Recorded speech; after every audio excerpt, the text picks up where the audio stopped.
Today we're heading over to Dunstanburgh Castle, near to Craster, taking advantage of this lovely bright but windy Saturday afternoon.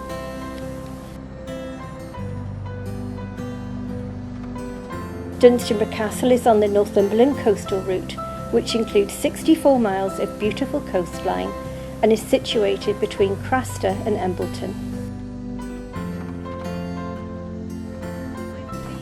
It has a turbulent history spanning from its first construction in 1313 through to its use as national defences in World War II.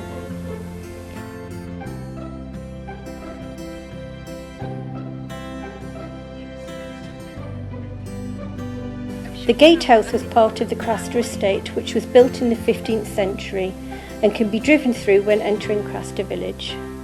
But be warned, it has a 2.7 metre height restriction.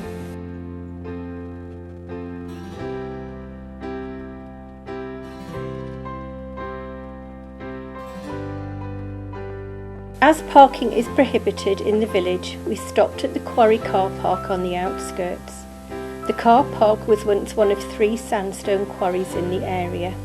There is also a lovely little coffee shop there as well. Craster is a lovely little fishing village centred around a small horseshoe-shaped harbour. Most famous for its Craster kippers, but also for its local crab and lobster.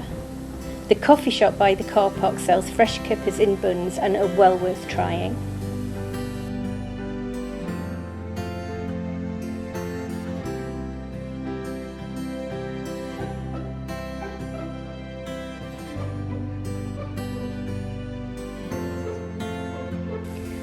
Dunstanburgh Castle is owned by the National Trust, but it is run by English Heritage. It's located approximately a mile from Craster village via a coastal path run through farmland. The area is a haven for wildlife, especially birds such as the purple sandpipers, grey plovers, eider ducks and grebes.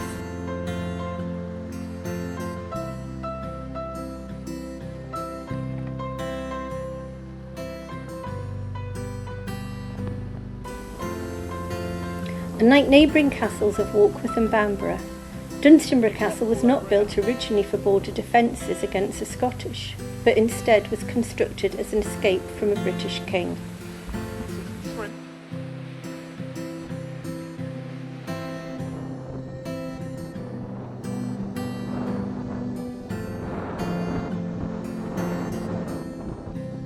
Thomas, Earl of Lancaster, one of the wealthiest landowners of the time, and cousin of King Edward II, commissioned the building on the furthest regions of his land, following his part in the execution of the king's favourite, Piers Gaveston, in 1312, as a safe haven against Edward's anger. One of the then largest castles in England, it was an imposing symbol of his strength and opposition against the king.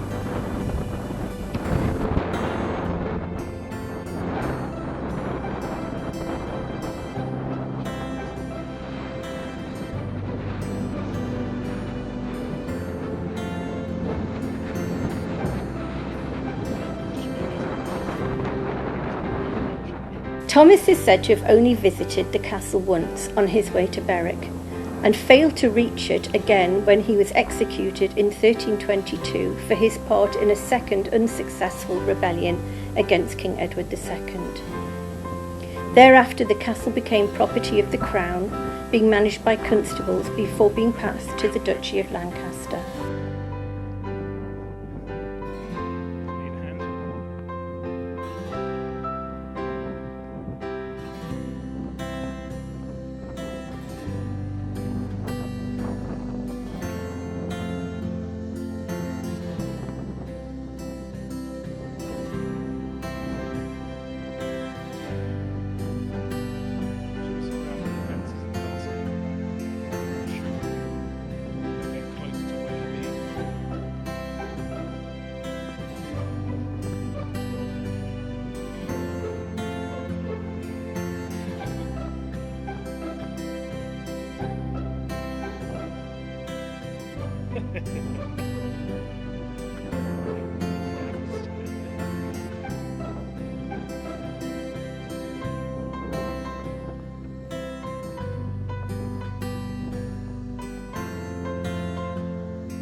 The defences were improved during the 1380s by John of Gaunt in his role of Lieutenant of the Borders.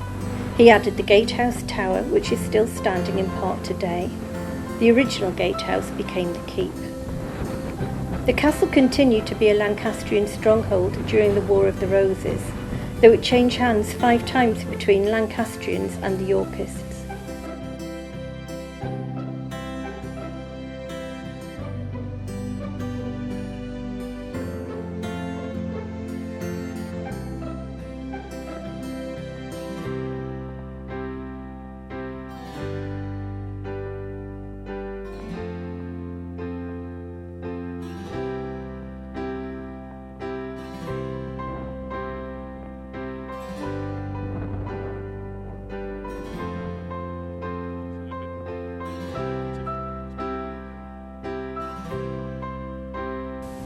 The castle's private harbour is known as the Queen Margaret Harbour.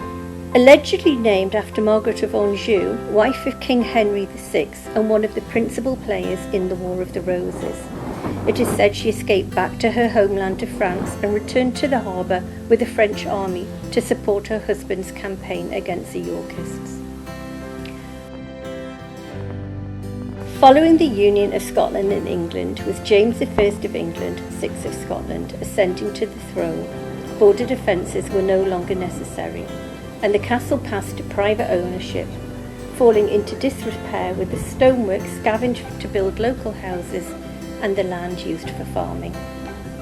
Donated to the National Trust in 1929, archaeologists discovered evidence of an Iron Age fortress and Roman occupation.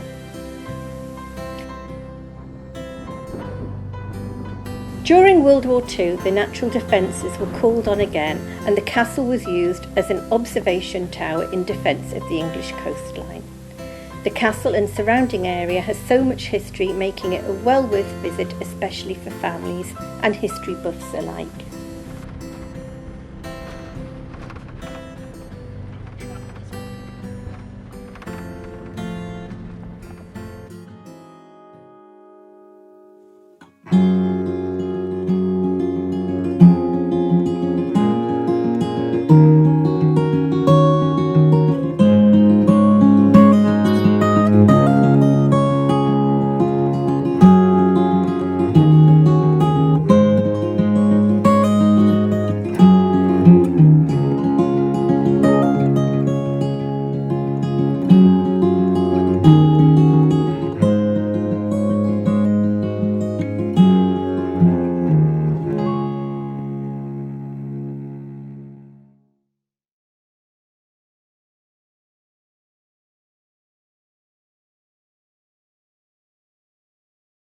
During World War II, the natural defences were called on again, and the castle was used that's why, because it doesn't...